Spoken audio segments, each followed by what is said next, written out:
memang dia tuh pasang susuknya itu bukan hanya di wajah, di bokong, Kak. Tempat dia itu untuk memuaskan si koko-koko tersebut.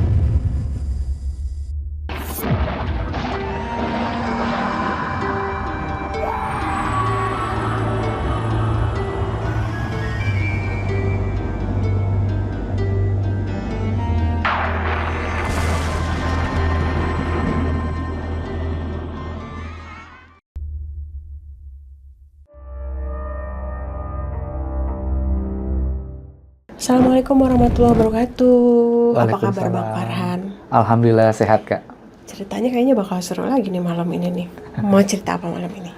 Ya, Kak, saya mau menceritakan pengalaman teman saya yang dari seorang laki-laki menjadi seorang transgender, Kak. Waduh. Alias waria. Oke, gimana ceritanya? Ayo kita simak sama-sama.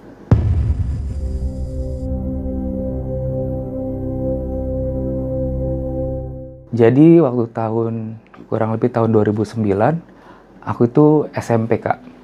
Aku SMP, di situ aku memang berteman tuh berlima, Kak. Ada beberapa teman aku. Nah, satu orang ini, temanku ini sebut aja namanya si Angga, Kak. Ini anak orang kaya, Kak. Jadi dia setiap hari sekolah itu diantar jemput sama supirnya, Kak, gitu. Kita kalau di sekolah itu bergaul tetap sewajarnya bergaul, main sewajarnya di saat istirahat main gitu. Kita akrab lah. Jadi di sekolahan itu berenam, tapi kalau pulang kita berlima karena yang si Angga ini selalu diantar jemput sama supir. Nah, suatu ketika namanya kita sering akrab main, mau nggak mau si Angga ini kebawa dong sama kita, gitu kan, yang memang nggak pakai supir, pulangnya kita naik mikrolet, naik metro mini, kala itu kan masih ada metro mini ya, Kak. Nah, habis gitu, akhirnya si Angga ini ngubungin lah supirnya untuk tidak dijemput pakai mobil orang tuanya, gitu. Kita pulang tuh, Kak, akhirnya rame-rame berenam, yang tadinya cuma biasa berlima, itu berenam, Kak. Kita pulang, seperti biasa, seru-seruan pulang, jajan somai, jajan batagor, namanya anak SMP waktu itu ya. Nah, satu ketika kita pulang naik metro mini, Kak. Naik metro mini, dan waktu itu posisinya kita terpencar karena nggak bisa bebarengan, karena posisi itu pas jam pulang sekolah kan penuh juga ya. Banyak, ada ibu-ibu, orang yang mau pergi, anak-anak sekolah, intinya bercampur lah ya. Di situ Angga posisinya itu di belakang aku, Kak, di belakang aku gitu. Udah pertengahan jalan, kok ini batin perasaan kayak mau nengok ke belakang gitu. Pas aku nengok ke belakang, si Angga ini lagi dipintain kernetnya, sama uang sama kernetnya, Kak. Kataku kok lama banget. Jangan-jangan si Angga nggak megang uang. Karena kan aku berpikirnya, wah dia nih biasa antar jemput sama supir, nggak pernah dikasih ongkos gitu loh, Kak. Gitu kan, terima beres. Nah, aku mau samperin nih, kalau sampai dia diomelin sama kernetnya, maksudnya samperin itu mau bayar gitu, mau bayarin. Ternyata dicubit pipinya. Dicubit pipinya si Angga itu, langsung dicium. Kaget dong. Si Angga juga kayak shock gitu, kayak kaget gitu. Terus turun, saya tanya, lu tadi ngapain, diapain sama kernet? Iya, nggak jelas tuh, kasarannya. Goblok lu, goblok banget tuh si kernet, gue dicium gitu kan. Memang secara fisik itu dia beda dari laki-laki. Teman-teman semuanya, Kak, dia tuh lebih cenderung putih kulitnya, putih, bersih, bisa dikatakan ganteng lah, tampan lah gitu, Kak. Cute gitu, kayak cowok-cowok Korea lah gitu. Udah bis kayak gitu, ya udah lu kalau besok makanya kalau naik deket sama gue sini, deket anak-anak, jangan di belakang sendirian gitu. Oh ya udah, udahlah, aktivitas, besoknya sekolah lagi. Pulangnya pas banget, kebetulan naik metro mini itu lagi. Kernetnya itu lagi, yang minta-mintain uang itu dia lagi. Emang sih, Kak, secara fisik itu si kernet itu tinggi, maksudnya manis, kayak perawakan muka-muka orang-orang kantor, tapi kernet gitu. Bisa dikatakan cakep lah gitu. Nah, itu sama. Dicubit dulu pipinya, dicium. Nah, di situ saya namanya anak SMP waktu itu kan nggak berani ngelabrak orang yang sudah dewasa kan. Saya cuma diam aja. Nah, pas turun saya nggak tanya apa-apa tuh. Saya nggak tanya apa-apa. Akhirnya si Angga buka cerita. Kayaknya kok gue kayak takut ya kalau naik metro mini. Dalam hati saya, ya besok nggak mau lagi nih. Bareng-bareng gitu kan Kak, bareng-bareng kapok gitu kan. Emang kenapa? Gue takut ketemu abang itu, gue diisengin. Dia bilangnya sih nggak mau memperjelas dia tuh dicium Kak. Gue diisengin. Kan gue bilang apa, lu nggak usah mencar. Ya gimana gue nggak mencar? Penuh, jadi duduk yang pas kosong aja gitu kan. Kan kalau duduk penuh kita nggak bisa milih Kak. Udah begitu, udah akhirnya kita aktivitas sekolah, akhirnya nggak ada yang tahu tuh, kecuali saya ngeliat ke belakang. Dia tuh kayak orang di sekolah tuh kayak orang bengong gitu Kak, kayak orang linglung, kayak orang kayak gak kena mentalnya gitu loh Kak. Nah, suatu ketika kita pulang seperti biasa, naiklah Metro Mini. Ah, aman. Ternyata bukan Metro Mini yang biasa ngejailin tuh si Angga itu. Pas saya mau bayar, memang beda Kak kernetnya. Pas saya lihat supirnya, supir yang biasa dinaikin sama kernet yang suka ngejailin si Angga. Ternyata memang pas lagi nggak ikut narik si kernet ini gitu loh Kak. Nah di situ mulai tuh si Angga, kok abang itu nggak ada ya? Nah di situ Kak, kok lu jadi nyariin? Nggak tahu. Kan namanya saya tuh di antara berenam itu, si Angga ini paling deket ke saya Kak. Curhat apapun itu, curhat tentang mamanya sama papanya itu ternyata cerai, papahnya yang pergi ke Singapura, yang mamahnya suka main berondong, gitu Kak. Habis kayak gitu, kok abang itu nggak ada ya? Emang kenapa? Nggak tahu kok, gue jadi kayak kepikiran sama dia ya. Jadi kayak di saat ada gue takut, tapi di saat dia nggak ada kok gue kayak ada yang hilang gitu. Nah, habis kayak begitu, kita sekolah seperti biasa lagi, Kak. Tuh lama, kernet itu tidak pernah muncul, Kak. Sekalinya muncul, pas rame banyak orang, Kakak tahu nggak apa yang buat saya kaget? Bukan kernet, mungkin di saat si Angga dicium sama kernet itu, Angga yang takut. Ini justru si Angga yang negor si kernet itu, Bang apa kabar? Hah? Tumben lu nyapa gue. Iya, kemarin gue nyariin lu, kok lu nggak pernah ada gitu kan. Terus kata si kernet itu, iya bini gue habis ngelahirin. Jadi gue sempat nemenin dulu beberapa hari di rumah gitu Kak. Habisnya gitu, oh akhirnya mereka tuh akrab Kak. Akhirnya mereka tuh akrab. Ngobrol. Terjadilah si kernet ini minta kontaknya si Angga gitu. Zaman dulu kan pin BB ya Kak ya. Ada pin BB, WhatsApp belum ada ya Kak?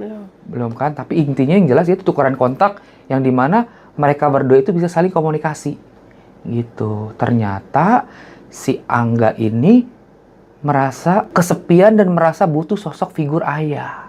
Yang dimana ayahnya itu sudah lama bercerai sama ibunya Kak. Seperti itu. Habis begitu, dia terjadi komunikasi di luar kendali aku, ketemulah di luar, dia sempat bilang waktu itu, Farhan, gue mau ketemu abang ini, katanya mau diajakin ngopi-ngopi, gitu. Yang bener loh, gitu kan. Iya, gue dibayarin gratis. Mau sekaya apapun anak orang kaya, kalau dibayarin kan seneng ya Kak.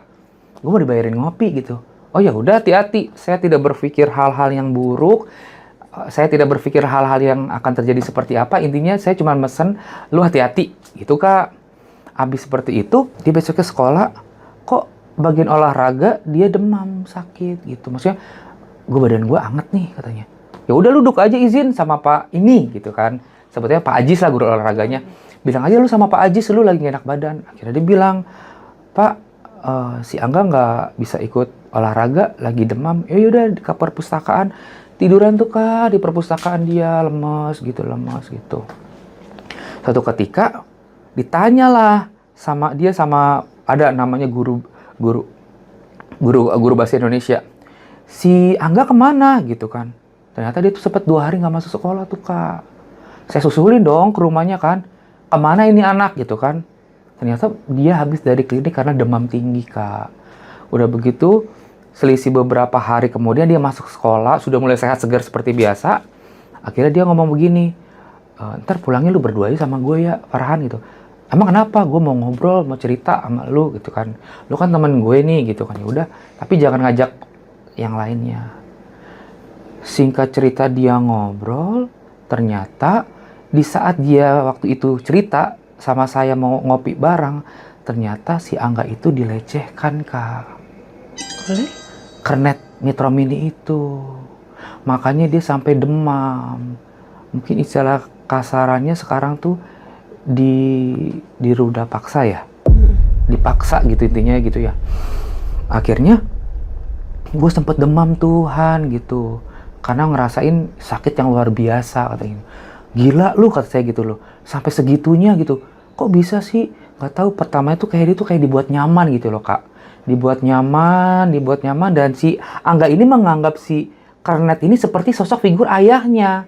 Kan orang tua sama orang lain jelas berbeda ya, Kak. Mau bagaimanapun ternyata si Angga ini terjadilah dimakan sama si Kernet yang memang mungkin sudah terbiasa sama orang di luar sana.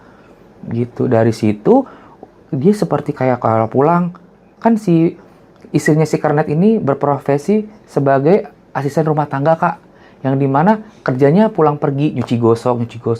Di saat istri si Kernet ini nyuci gosok, pergi dari rumah, si Angga ini sudah mulai sering main ke rumah si Kernet ini. Kalau digambarin secara fisik itu, Kernet itu kayak badan itu tinggi, Kak. Atletis gitu ya, cuma tidak kotak-kotak, cuman punya tubuh tuh yang benar-benar manly gitulah, Kak, gitu. Akhirnya dia seperti kayak orang pacaran sejatuhnya, menurut aku ya, Kak. Bukan seperti batas wajar antara anak dan bapak. Kan dia tadinya awalnya bilangnya sama saya tuh kayak butuh kasih sayang seorang bapak. Nah, ternyata dia salah orang tuh, Kak. Malah dia kesannya bukan kayak anak bapak, malah jadi kayak pacaran, pasangan. Nah, dari situ kita lulus SMP, pisah tuh, Kak. Dia sekolahnya di SMK, saya di STM tuh waktu itu. Kan seperti pisah 3 tahun tuh, gitu kan. Pas detik-detik mau kelulusan, kan lebih banyak sibuk kayak ada tugas, ada pembelajaran untuk menghadapi ujian nasional, gitu kan, Kak. Terus, bete nih kemana ya, gitu kan. Akhirnya iseng-iseng aku ngajakin dia, ikut karate yuk, gitu kan. Ikut karate, olahraga fisik, biar nggak terlalu banget stres, gitu kan. Ayo ikut. Akhirnya saya ikut berkegiatan sama dia tuh ikut karate di daerah Buaran, Jakarta Timur, Kak. Ini nggak apa-apa nyebut daerah ya. Di daerah Buaran, Jakarta Timur. Habis begitu, ikut karate seperti biasa, Kak. Komite karate, dia sama naik dari sabuk putih ke kuning, hijau, gitu kan, biru, coklat, gitu kan. Sama seperti saya juga seperti itu. Udah begitu lama-kelamaan, itu saya sempet tanya, lu masih sama komunikasi sama yang dulu? Masih, katanya. Waduh, kata saya, masih. Udah lulus sekolah, kita udah nggak ketemu lagi tuh, Kak. Udah nggak ketemu lagi. Tiba-tiba, satu ketika, dia ngajakin saya nongkrong di tempat live musik. Pas ketemu, lu di meja berapa, kata saya gitu. Pas ketemu, saya kaget, Kak. Dia udah kayak bukan Angga yang dulu lagi. Potongannya tetap laki-laki, tapi dia udah melehoy, Kak. Dia sudah gemulai, dia sudah melehoy, dan lebih parahnya lagi, dia sudah berani pakai baju model crop top. Di situ saya kaget, sedih juga. Awalnya malu nongkrong sama orang kayak begitu, Kak. Tapi mau gimana lagi, itu teman saya gitu kan. Di situ dia udah mulai centil segala macem. Ya, kata saya, kok jadi begini nih anak gitu kan. Tapi ada satu cowok yang dimana itu perawakannya seperti kayak bapak-bapak. Seperti kayak bapak-bapak. Saya bisik ke dia, lu masih sama yang abang-abang itu lagi? Enggak, udah ganti. Sekarang gue sama dia. Sama si om ini. Waduh, pikiran saya tuh udah kemana-mana, Kak. Wah, jangan-jangan dia udah disimpan sama om ini gitu kan. Berarti penampilannya udah jadi wanita? Belum. Belum, Kak. Baru masih pakai celana pendek sama baju yang model ngatung. Kalau kata orang Sunda tuh ngatung, crop seperti itu ya. Ngatung-ngatung seperti itu ya. Dia udah mulai centil tuh, Kak. Rambut udah dicoklat-coklatin. Terus udah mulai pakai maskara gitu. Udah begitu, udahlah. Mungkin saya pikir itu udah pilihan hidup dia. Saya nggak bisa ngelarang dan nggak bisa men-stop dia gitu kan. Udah tuh saya udah jarang ketemu. Saya sibuk, dianya sibuk juga dengan aktivitasnya dia. Tiba-tiba dia telepon. Halo, assalamualaikum, waalaikumsalam. Lu di mana? Kebetulan waktu itu saya lagi di daerah Rawamangun, Kak. Lagi makan sama teman saya. Gue di Rawamangun. Bisa ketemu nggak sebentar ngobrol? Ngobrol. Kok pas saya perhatiin, Kak, kita kan kalau cowok itu kan biasanya itu kan ini lebih besar ya. Badannya lebih bidang. kok saya perhatiin kok makin mengecil gitu Kak. Terus saya tegur dia gini, enggak, kok lu makin ngecil aja? Iya, gue diet. Kayak diet nggak gini-gini banget deh, kata saya gitu kan. Dia jangan bilang ya, gue lagi terapi hormon. Hah? Kok hormon? Gue pengen jadi transgender katanya. Saya di situ kagetnya kayak bener-bener kayak disambar petir Kak, kaget. Dalam hati, istighfar sih, sempat istighfar, astagfirullahaladzim. Kok sampai sejauh ini gitu loh. Ternyata dia beralasan mau memerdekakan diri dia sendiri.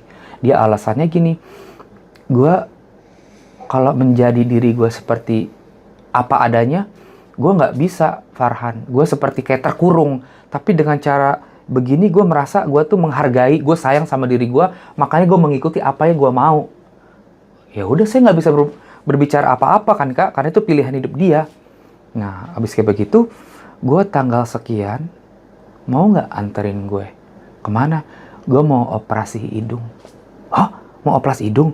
Di mana? Di daerah Jakarta Selatan. Nih, dikasih tunjuk fotonya, dia sudah DP sekian juta, dan dia sudah konsultasi sama dokternya. Dia membentuk hidungnya seperti apa. Udah begitu, akhirnya saya dengan berat hati, dengan masih terheran-heran dan gak habis pikir Kak, saya nganterin dia operasi Kak. Operasi hidung kurang lebih 1,5 jam. Dia menggunakan waktu itu implan mix tulang rawan waktu itu. Jadinya bukan ganteng, malah semakin cantik terlihatnya Kak. Makin terlihat cantik. Udah gitu, udah hidung, ternyata dia itu memang hasil oplas, perawatan, bukan kerja Kak. Ada yang mensupport dana Kak. Orang yang pernah saya temuin di tempat kopi itu. Yang live music tadi. Betul, ternyata orang yang memodali si Angga ini untuk operasi ini, pria yang sudah beristri Kak. Dan punya 2 anak Kak. Kalau Kakak lihat nih, misalnya Kakak lihat ketemu pacarnya, kita sebutlah om-omnya si Angga ini. Itu nggak ada kelihatan ngondek, gimana, nggak ada Kak, bener-bener kayak laki-laki manly pada umumnya gitu. Tapi di luar orang banyak, di belakang orang banyak, dia manggilnya ayang-ayang gitu Kak. Gitu. Habis begitu, dia sudah mulai memberanikan diri memanjangkan rambut, perawatan, suntik hormon. Itu belum punya payudara. Rambutnya panjang pun masih nanggung Kak. Dia pun kalau pulang ke rumah masih kayak canggung-canggung, malu gitu Kak sama mamahnya Kak. Karena mungkin takut diomelin ya Kak. Habis begitu, suatu ketika mamanya tahu lah Kak. Kelakuan anaknya ini ternyata seorang waria. Di situ mamanya sempat nangis. Aku juga sempat dipanggil Kak gitu kan. Bantuin gua Kek. Bantuin apa gitu kan. Ngasih penjelasan, nggak berani gua untuk urusan gini. Saya bilang gitu Kak. Intinya itu urusan lu lah gitu. Akhirnya mamanya berhubung udah kayak saudara sama saya Kak. Yang ngubungin saya bukan si Angga lagi. Ibunya Kak. Dek bisa ke rumah nggak? Ini sebutnya kan mamah ya. Mamah mau ngobrol sama kamu. Akhirnya ini si Angga, ini aku, ini mamahnya. Si Angga di situ nangis. Akhirnya dipeluki sama mamanya Kak. Mama nggak nyangka, kan dipanggilnya abang ya. Mama nggak nyangka bang, kamu bakal begini gitu.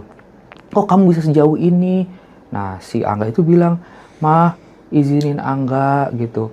Angga kayak begini pun, ini sudah jalan yang Angga ambil gitu Kak. Saya juga sempat haru gitu kan ya. Terus Mama bagaimanapun menganggap sebenci-bencinya Mama ke kamu, kamu anak Mama. Kak, si Angganya nangis, mamanya nangis. Jadi kayak hal yang bertentangan tapi mau nggak mau itu tetap darah daging gitu loh Kak. Di situ akhirnya mau nggak mau mamanya dengan ikhlas nggak ikhlas merelakan Kak. Anaknya memilih jalan hidupnya sendiri. Akhirnya di situ dia mulai merdeka lah, memerdekakan dirinya dia sendiri. Itu Kak, saya nganterin dia kan rambutnya masih nanggung nih Kak segini. Itu saya nganterin dia nyambung rambut ke Pasar Baru Kak, ke salon Pasar Baru. Itu sepi gang Kak. Itu dia belum punya payudara, baru tampilan cantik, masih pakai kayak sumpalan-sumpalan begitu. Hormonnya kenceng banget, perawatannya kenceng, bahkan bisa dikatakan itu waktu belum punya payudara ya Kak. Perempuan pun cantiknya kalah Kak. Ditambah basicnya dia dari kecil pun saya kenal dia memang sudah putih kulitnya kak. Sudah cakep putih gitu kak. Akhirnya dia putus lah kak sama si om-om yang ketemu sama aku di tempat kopi. Putus lah, galau kak. Kayak layaknya perempuan sama laki-laki gitu kan. Galau, dia sedih, nangis gitu. Akhirnya dia pusing. Akhirnya nggak ada dong yang nyupot uang dia. Akhirnya dia terjerumus lah ke prostitusi online kak. Akhirnya dia buka aplikasi, dia jualan di aplikasi, dia ke daerah ke Jakarta, keluar kota, dan akhirnya di mana dia dapat orderan gini di Jakarta Utara yang banyak koko-kokonya. Saya nggak nyebut tempat, yang jelas mungkin kakak tahu, netizen tahu ya kak, Jakarta Utara yang banyak koko-kokonya. Udah begitu, akhirnya dia pulang ketemu saya gitu. Ketemu saya, gue kayaknya harus pakai sesuatu yang membuat tamu-tamu gue semakin greget deh. Apa tuh? Kata saya gitu kan kak. Kayaknya gue harus pasang susuk deh. Gitu. Karena si koko-koko ini yang tadinya habis main sama dia, maunya hanya nyobain doang gitu loh kak. Jadi yang main sama dia sekali selesai. Nggak ada yang langganan, nggak ada. Akhirnya dia mendapatkan referensi dukun bagus dari teman sesama warianya kak. Pergi, dia ngajak saya. Intinya saya hanya konteksnya itu menemani ya kak. Dan bahkan dia ke dalam pun saya di luar. Saya nungguin di luar gitu.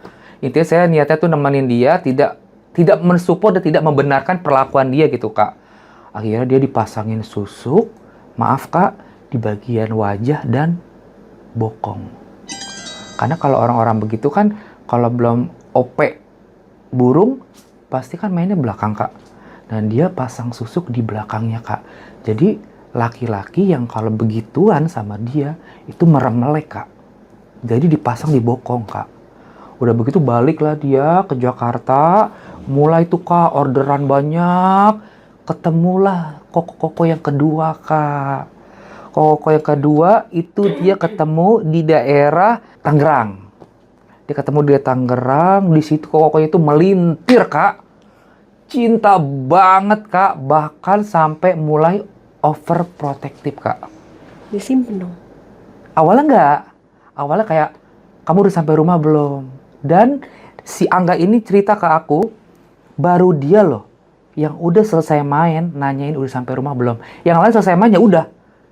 Kayaknya ini sasaran empuk deh. Kata dia gitu kak. Terus kata aku, ya itu terserah. Aku nggak pernah nyuruh, apalagi melarang gitu. Akhirnya mungkin si koko yang kedua ini sudah kena ajian-ajian sama daya pikat susuk si waria tersebut, Angga ini gitu. Habis begitu intens tuh kak, komunikasi, ketemuan, dan akhirnya diputuskanlah Angga dan si koko ini untuk saling BF-an. Dalam arti itu pacaran, hubungan gitu loh kak. Si koko ini sampai males ke tempat usahanya, maunya berdua terus sama si Angga ini. Kita sebut aja Anggi lah ya kak, nama perempuannya ya kak ya. Si kokonya jadi malas kerja kak. Karena pengennya tuh, maaf ya kak, pengennya kikuk-kikuk mulu sama si Anggi ini, sama temen aku ini. Maunya pengennya begituan mulu sama si Anggi ini. Karena memang dia tuh pasang susuknya itu bukan hanya di wajah, di bokong kak. Tempat dia itu untuk memuaskan si koko-koko tersebut gitu. Akhirnya cintanya udah bener-bener cinta si koko ini request, aku mau dong kamu punya buah dada. Oh sempat mikir tuh kak,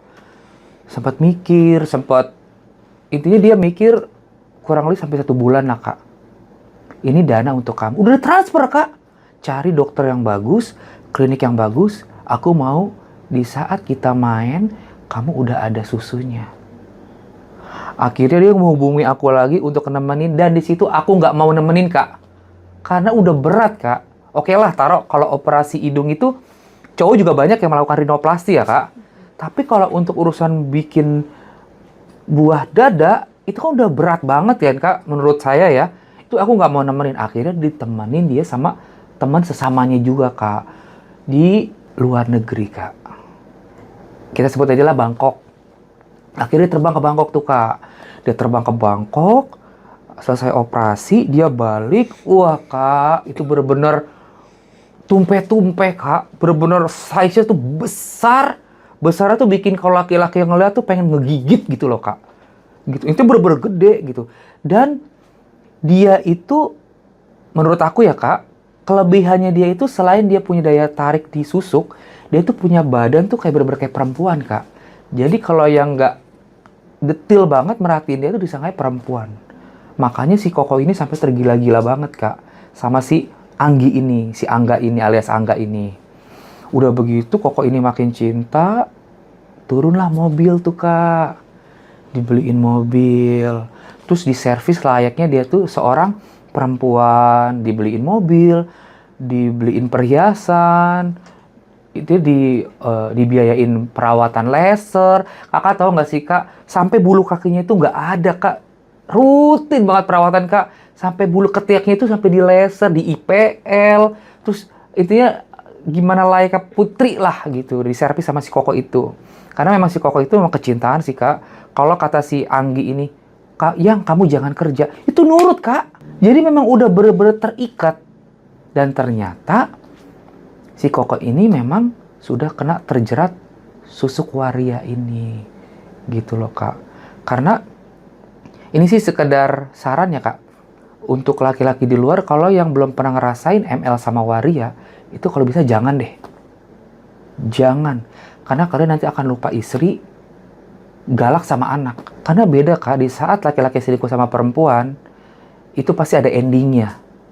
Tapi kalau udah selingkuh sama waria, itu akan jauh sama keluarga gitu. Karena karakteristik teman saya ini ingin memiliki gitu, Kak.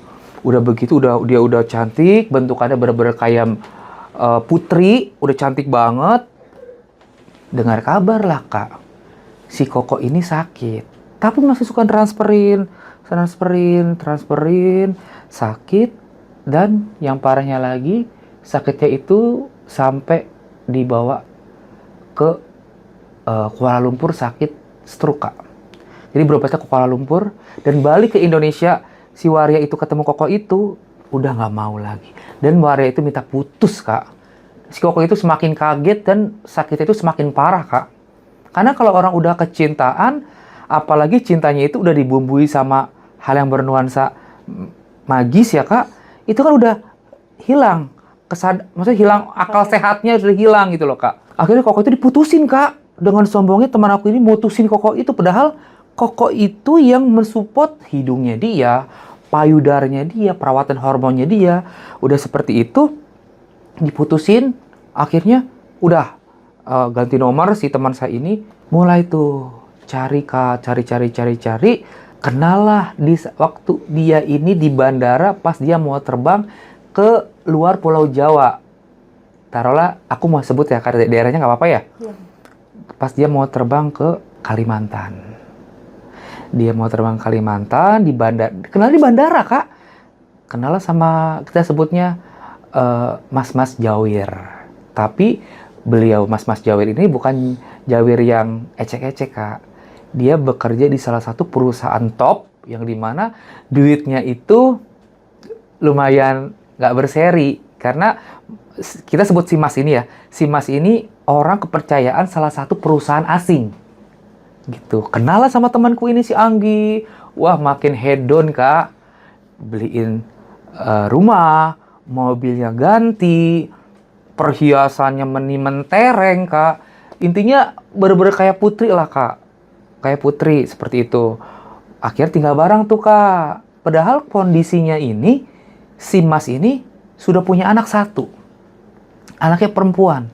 Jadi kalau lagi di video call sama istrinya, "Oh, Mas, kamu udah sampai di Kalimantan?" "Iya, aku baru sampai di Kalimantan." Padahal itu di rumah si waria itu, Kak. Lagi dikekepin sama si waria itu. Sama temanku ini. Mungkin Kakak kalau ketemu aslinya sama temanku ini, si Anggi ini, Kakak juga yang perempuan, ih gila ya. Gue minder. Itu kulitnya mulus, Kak. udah mulus, wangi, terus cara bicaranya waria-waria berkelas, sopan, santun, good attitude. Laki-laki mana yang udah kenal nggak kelepek-kelepek? Bisa bayangin gak sih Kak? Ditambah servisnya dia lebih ganas dibanding perempuan pada umumnya. Iya kan Kak? Dia bisa main segala macam jurus helikopter, iya kan Kak? Jurus capung cebok mungkin kan? Jurus apapun itu pasti dia bisa gitu kan. Ditambah dia parasnya yang cantik dan bicaranya yang lembut gitu. Udah begitu, dia seperti layaknya bini kedua lah disebutnya. Orang si Mas Jawir itu kalau ketemu sama temanku ini, si Angga alias Anggi ini, panggilannya bukan sayang lagi Kak, tapi istriku. Istriku yang paling cantik, istriku sing paling ayu dewe. Itu kalau di rumah Kak layaknya kayak perempuan, pakai daster, tapi daster yang hot ya Kak, yang belahannya kelihatan. Kan di rambutnya dia dicoklat-coklat kopi gitu ya Kak, pakai extension bulu mata, hidungnya mancung gitu kan, kulitnya mulus. Tangannya Kak itu lancip-lancip, kincup-kincup lah. Intinya cantik lah ya Kak. Itu lumayan lama, hampir kurang lebih tuh 4 tahun Kak berhubungan gitu. Intinya si Anggi ini sudah dapat banyak lah dari mas-mas Jawir ini gitu kan. Suatu ketika istrinya ini katanya sih menyelidiki Kak. Istrinya si Mas Jawir. Mas Jawir ini menyelidiki. Kemana ini kok katanya ke Kalimantan. Kan si Mas Jawir ini kan orang yang dipercaya perusahaan. Otomatis punya anak buah dong. Anak buah kan nggak semuanya suka sama atasan. Pasti ada aja anak buah yang tidak suka. Istrinya cari tahu gimana ceritanya itu lakinya ada di Kalimantan. Ternyata tidak ada. Singkat cerita disadap lah Kak. Disadap WhatsApp-nya. Tahu lah ternyata si istrinya ini, si suami ini main perempuan lain. Disangkanya perempuan. Karena ditulis di WhatsApp-nya itu istriku Kak. Istriku. Kan berarti kan pikiran istrinya, waduh jangan-jangan udah punya istri 2, sudah punya anak nih, gitu kan, gitu. Emosi dong Kak. Diikutin, disamperin, pas dia labrak, yang keluar cewek cantik Kak. Cewek cantik tapi berjakun. Akhirnya dilabrak tuh Kak, diomel, dimaki-maki segala macem. Dan keluarlah kata-kata si teman saya ini. Yang ngejar-ngejar gue ini, itu laki lo, bukan gue. Makanya, lu tuh laki tuh yang diservis yang bener, biar nggak lari ke gue. Kata si teman saya ini, Kak, dengan sombongnya, gitu. Akhirnya istrinya itu nangis, pulang ke rumah dan minta cerai, Kak. Dan suaminya itu, Mas Jawa itu nggak mau menceraikan. Si Mas Jawir itu nggak mau menceraikan. Akhirnya, dikumpulin lah keluarganya, bahwa si mas-mas ini punya selingkuhan seorang waria. Akhirnya istilahnya mau tobat lah si mas ini. Akhirnya berjanji mau tobat dengan cara penebusan taubatnya dia itu pergi ke Mekah umroh Kak. Umroh. Tapi posisinya belum putus sama si waria ini, belum putus. Hanya ganti nomor. Akhirnya umroh lah di sana, mungkin dia berdua minta petunjuk sama Yang Maha Kuasa, balik ke Indonesia, aku mau ketemu kamu. Dihubungin lagi si waria itu. Nah, pikir temanku ini, wah dia udah balik lagi ke aku nih, gitu kan. Nggak sia-sia nih, aku pasang susu segala macem nih. Dengan cantiknya dia menyambut, pas dipertemukan, aku mau putus sama kamu.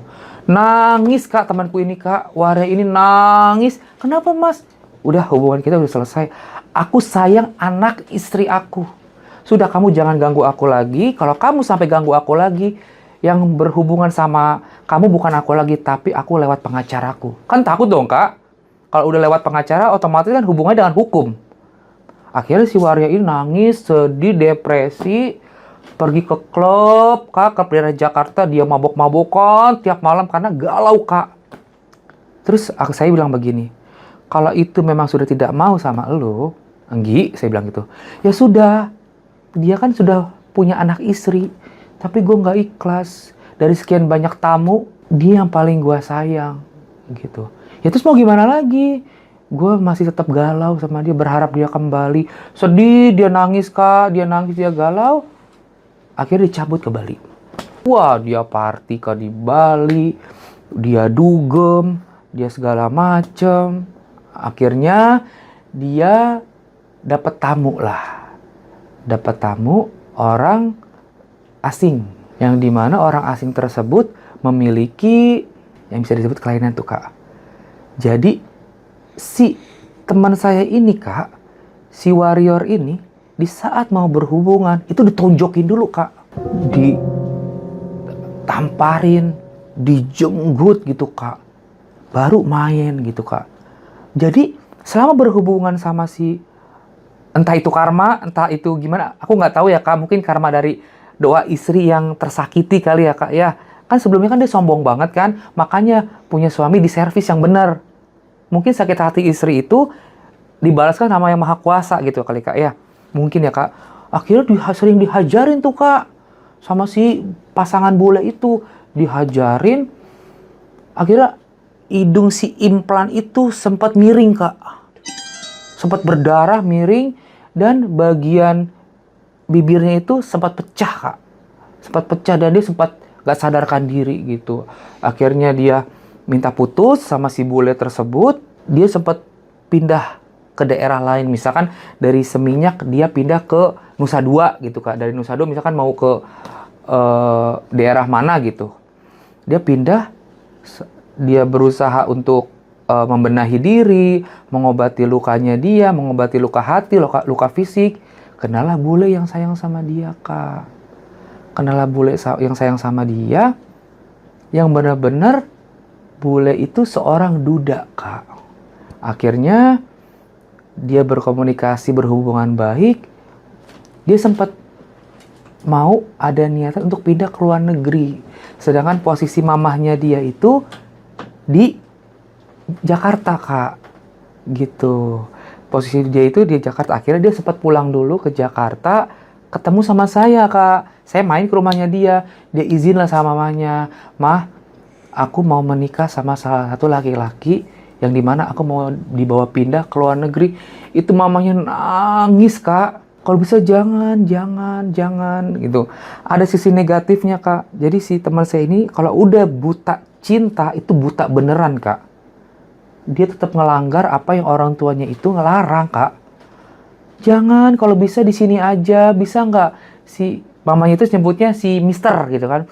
Si Mister itu di Bali aja, kalau nggak di Jakarta. Nggak bisa mah, dia harus pulang ke luar negeri dan aku harus ikut ke negaranya.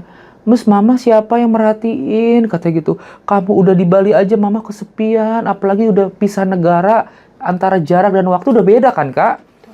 Nangis Kak. Malah mamanya udah semakin tua. Maksudnya butuh sosok anak loh Kak. Gitu kan.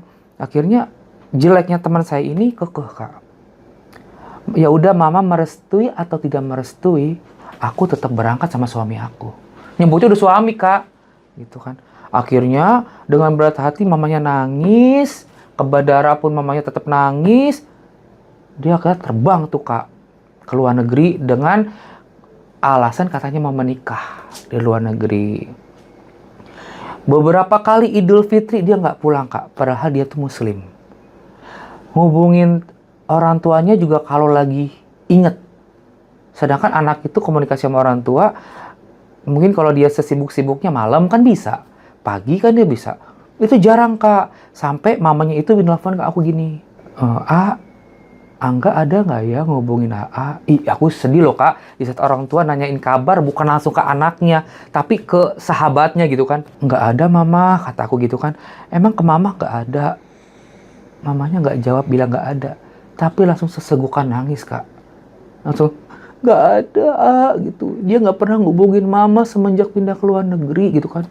Di situ bukan merasa lebay atau gimana, laki-laki ataupun perempuan kalau dengar tangisan seorang ibu otomatis kan sedih ya Kak, sedih gitu. Akhirnya hampir beberapa kali lebaran dia nggak pulang, mamanya meninggal, baru di situ dia nangis-nangis dan dia balik ke Jakarta, ke Indonesia. Itu kuburan mamanya, tanah yang masih basah Kak, dipelukin sama dia Kak. Dengan kondisi, maaf punten, kondisi dia yang sudah menjadi perempuan itu dipelukin Kak. Mama bangun lagi. maafin Angga, maafin Angga. Dipelukin Kak, sampai kata orang-orang, istighfar deh, ikhlasin mamanya, ikhlasin. Wah Kak, itu kuburan dipelukin, kalau bisa itu digali kali kuburannya. Jadi di saat mamanya dimandikan, dikafani, bahkan dikubur, itu dia nggak ada Kak. Dia tahu mamanya meninggal itu setelah 2 hari kepergian mamanya Kak. Kak, dia di situ guling-guling Kak di makam Kak, nangis sampai dia nyebut-nyebut, aduh aku tobat gitu. Ternyata kehilangan mama itu lebih menyakitkan dibanding kehilangan seorang laki-laki yang dia cintai gitu. Akhirnya dia nangis dan dia sebelum balik lagi ke luar negeri, dia sempat bisa kita katakan kena gangguan mental Kak. Kena gangguan mental dan dia berobat ke ahli kejiwaan gitu. Tapi bukan gila ya Kak. Ahli kejiwaan yang dimana mentalnya dia itu hancur gitu loh Kak. Sudah ditinggal papahnya bercerai, dia nggak bisa menemani mamahnya di saat sakit, sampai dikafaninnya pun dia nggak bisa lihat mamahnya. Itu kan penyesalan yang bertumpuk ya Kak. Gitu. Jadi untuk sekarang ini ya dia sudah hidup menetap di luar negeri Kak. Sesekali sih video call ke saya gitu. Tapi sih dia pernah bilang, ada masanya gue akan balik ke titik kodrat gue. Terus saya tanya, kapan? Belum tahu. Kapan? Belum tahu. Tapi yang jelas gue berharap semoga Tuhan kasih gue waktu untuk gue nanti balik sebelum gue nyusul mamah gue. Seperti itu Kak. Sedih ya dengarnya, tapi ya mudah-mudahan Teh Anggi alias Angga bisa kembali ke jalan yang diridhoi Allah ya. Amin Kak. Duh, keren banget Bang Farhan. Kisahnya nih benar-benar ikut terbawa perasaan jadinya. Dari cerita ini Bang Farhan kira-kira punya pesan apa nih buat penonton? Pesannya sih, pesan dari aku ya Kak, bukannya menggurui. Sesibuk apapun, itu orang tua tuh nomor 1. Apalagi ibu ya, bukannya menyampingkan seorang ayah, bukan. Sama seorang ayah juga kita harus patuh, nurut, tunduk gitu ya Kak. Tapi kalau di saat orang tua itu sudah haus kasih sayang, perhatian dari seorang anak, jangan deh sekali-sekali mengabaikan. Kalau sudah orang tua tertutup tanah, itu penyesalannya nggak berujung Kak. Gitu, itu nyesel. Ini selagi ada orang tua disayangin, nurut. Kalau udah nggak ada, nyesalnya benar-benar tidak bertepi. Nyesalnya tuh nyesel banget gitu Kak. Bang Farhan, makasih banyak ceritanya. Sama-sama, Mudah-mudahan Kak. pesannya Bang Farhan tuh sampai ke para penonton ya, supaya Amin. balik sayang ke orang tua mumpung mereka masih hidup. Betul, Kak. Gitu ya.